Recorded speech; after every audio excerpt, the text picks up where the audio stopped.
ಇವತ್ತು ಬಹಳ ಪ್ರಮುಖವಾಗಿ ಇವತ್ತೇನು ಇಲ್ಲ, ಒಂದು ವೇಳೆ ನಾವೇನಾದ್ರೂ ಈ ಭರವಸೆಗಳನ್ನು ಈಡೇರಿಸ್ತಾ ಹೋಗಿದ್ರೆ ಈ ಸದನದಲ್ಲಿ ನಮ್ಮನ್ನು ಕೂರಾಕ್ ಬಿಡ್ತಿದ್ರ? ಇಷ್ಟು ಭರವಸೆಗಳನ್ನ ಕೊಟ್ಟು ಬಂದಿದ್ರಿ, ಈಡೇರಿಸಿಲ್ಲ. ಶಿವಲಿಂಗೇಗೌಡ್ರೆ ನಂಬಿ ಜನ ಮೋಸ ಹೋಗ್ಯಾರ. ಆಮೇಲೆ ನೋಡೋಣ. ಜನ ನಾವು ನಿಮ್ಮ ನಾವು ನಮ್ಮದು ಹೇಳಿಕೆತೀವಿ, ಇರ್ರಿ. ನೀವ್ ಹೆಂಗ್ ನಿಮ್ದು ಹೇಳಿಕೊಂಡ್ರೆ ಹೇಳಿಕೆತೀವಿ. ಅವರು ಮಾತಾಡ್ಲಿಕ್ಕೆ ಎಲ್ಲರಿಗೂ ಕೂಡ ಮಾತಾಡ್ಲಿಕ್ಕೆ ಅವಕಾಶ ಸಿಗ್ತದೆ. ನೀವು ನಮ್ಮ ದಾರಿ ತಪ್ಸಕ್ ಹೋಗ್ಬೇಡಿ, ಸುಮ್ನಿರ್ರಿ. ಈಗ ನಾವೇನು ಭರವಸೆಗಳನ್ನ ಕೊಟ್ಟು ಬಂದು ಹೇಳಿದೀವಿ, ಅದನ್ನ ರಾಜ್ಯಪಾಲರ ಹತ್ರ ನಾವು ಹೇಳಿಸ್ಲೇಬೇಕಲ್ಲ ಈ ರಾಜ್ಯದ ಜನತೆಗೆ. ಸತ್ಯ ಅಲ್ವಾ? 5 ಗ್ಯಾರಂಟಿಗಳನ್ನ 5 ವಿಚಾರಗಳನ್ನ ನಾವೇನು ಜನತೆಯ ಮುಂದೆ ಚುನಾವಣೆಯ ಸಂದರ್ಭದಲ್ಲಿ ನಾವು ಪ್ರಸ್ತಾಪ ಮಾಡಿದ್ದು, ಆ ಪ್ರಸ್ತಾಪ ಮಾಡಿರ್ತಕ್ಕಂಥ 5 ಯೋಜನೆಗಳನ್ನ ನಾವು ಈ ರಾಜ್ಯದ ಜನತೆಯ ಮುಂದೆ ಎದೆ ತೊಟ್ಟಿ ಹೇಳ್ತಾ ಇದ್ದೀವಿ, ನಾವು ನೆರವೇರಿಸಿದ್ದೇವೆ. 5% 5% ವ್ಯತ್ಯಾಸ ಇರಬಹುದು. ಕೆಲವು ಕಾನೂನಿನಲ್ಲಿ ಅವರ ದಾಖಲಾತಿಗಳನ್ನ ಕೊಡ್ತಕ್ಕಂಥದ್ರಲ್ಲಿ ವಿಫಲರಾಗಿರೋದ್ರಿಂದ ಕೆಲವೊಂದು 5% ಹೆಚ್ಚು ಕಮ್ಮಿ ಆಗಿರ್ಬೋದು. ಆದ್ರೆ ನಾವು 95% ಜನಕ್ಕೆ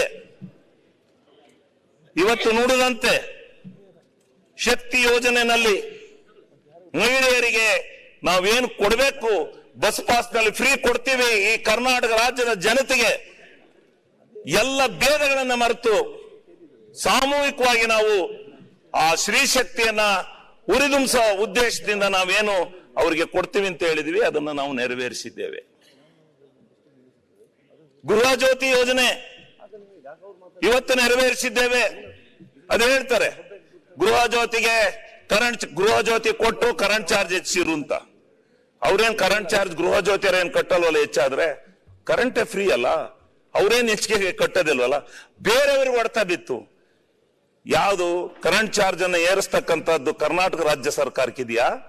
ಹಿಂದೆ ಬಿಜೆಪಿ ಸರ್ಕಾರ ಇದ್ದಾಗಲೇ ಅದನ್ನ ತೀರ್ಮಾನ ಆಗಿತ್ತು. ಅದು ಚುನಾವಣೆ ಕಳೆದ ತಕ್ಷಣ ಆ ಎಲೆಕ್ಟ್ರಿಸಿಟಿ ಬಿಲ್ ಅನ್ನ ಏರಿಸಬೇಕು ಅಂತಕ್ಕಂಥ ನಿರ್ಣಯ ಅವತ್ತು ಆಗಿದೆಯೇ ಹೊರತು ಈ ರಾಜ್ಯ ಸರ್ಕಾರ ಇವತ್ತೇನು ಆಡಳಿತ ನಡೆಸ್ತಾ ಇರ್ತಕ್ಕಂಥ ಕಾಂಗ್ರೆಸ್ ಸರ್ಕಾರ ಇದಕ್ಕೆ ಪಾಲುದಾರರಲ್ಲ. ಇದಕ್ಕೆ ಅವರು ಕರೆಂಟ್ ವಿದ್ಯುತ್ ಶಕ್ತಿ ಬಿಲ್ಲು ಹೆಚ್ಚಿಗೆ ಮಾಡೋದಕ್ಕೆ ಪಾಲುದಾರರಲ್ಲ. ಅದನ್ನ ಇವತ್ತು ಪ್ರತಿಯೊಬ್ಬ ನಾಗರಿಕ ಹೇಳ್ತಾ ಇದ್ದಾನೆ, ಬಡವ ಹೇಳ್ತಾ ಇದ್ದಾನೆ, ಇವತ್ತು ನೆಮ್ಮದಿಯಾಗಿ ಕರೆಂಟ್ ಚಾರ್ಜ್ ಇಲ್ದಲೆ ಜೀವನ ಮಾಡ್ತಾ ಇದೀವಪ್ಪ. ನಿಜವಾಗ್ಲೂ ತಿಂಗಳು ಬತ್ತು ಅಂದ್ರೆ ಕಷ್ಟ ಆಗ್ತಾ ಇತ್ತು ಕರೆಂಟ್ ಚಾರ್ಜ್ ಕಟ್ಟಕ್ಕೆ, ಇವತ್ತು ನಾವು ಕಟ್ತಾ ಇಲ್ಲ, ನಾವು ಫ್ರೀ ಆಗಿದೀವಿ ಅಂತೇಳಿ ಹೇಳ್ತಾರೆ. ಆಮೇಲೆ ಅನ್ನಭಾಗ್ಯದ ಜೊತೆ ನಾವೇನಂತ ಆಶ್ವಾಸನೆ ಕೊಟ್ಟಿದ್ದೆ ಜನತೆ ಮುಂದೆ?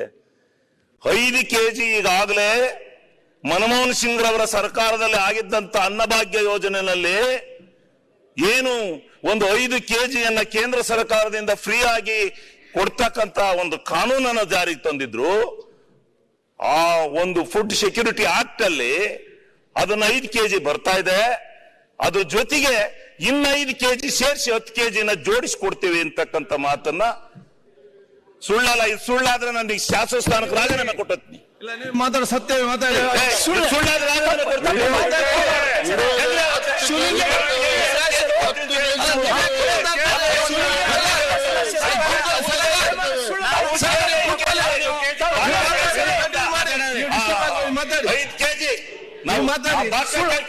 ನಾವು ಹೇಳಿದ್ದೆ ಜೊತೆಗೆ ಇನ್ನು 5 kgಯನ್ನ ನಾವು ಸೇರಿಸಿಕೊಡ್ತೇವೆ ಅಂತಕ್ಕಂಥ ಆಶ್ವಾಸನೆಯನ್ನ ಕೊಟ್ಟಿದ್ದು.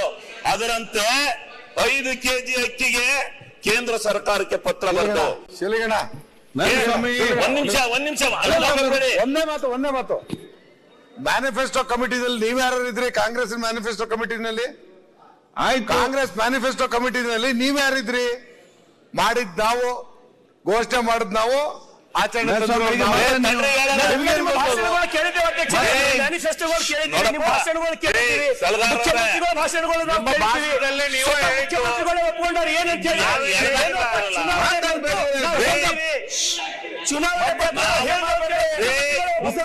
ನನಗೆ ಗೊತ್ತಿದೆ. ಯಾಕೆ 5 kg ಏನು ರೂಢಿಯಲ್ಲಿದೆ ನೀವು ಮಾತಾಡಿ.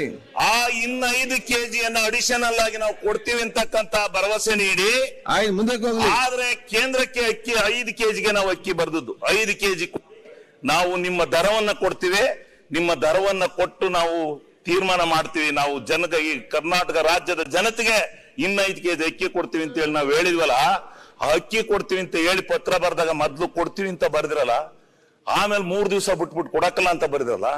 ನಾವು ಭಾರತ ದೇಶದ ಒಕ್ಕೂಟದಲ್ಲಿ ಇಲ್ವಾ? ಭಾರತ ಮಾತೆಗೆ ಜಯವಾಗ್ಲಿ ಅಂತ ನಾವು ಹೇಳ್ಬಾರ್ದ? ಭಾರತ ದೇಶದ ಪ್ರಜೆಗಳಲ್ವಾ ನಾವು? ಆಮೇಲೆ ಈ 29 ರೂಪಾಯಿಗೆ ಅಕ್ಕಿ ಮಾರ್ತಾ ಇದ್ರಲ್ಲ, ಈ ಕರ್ನಾಟಕ ರಾಜ್ಯದ ಜನ ಏನ್ ಮಾಡಿದ್ರು ನಿಮ್ಗೆ?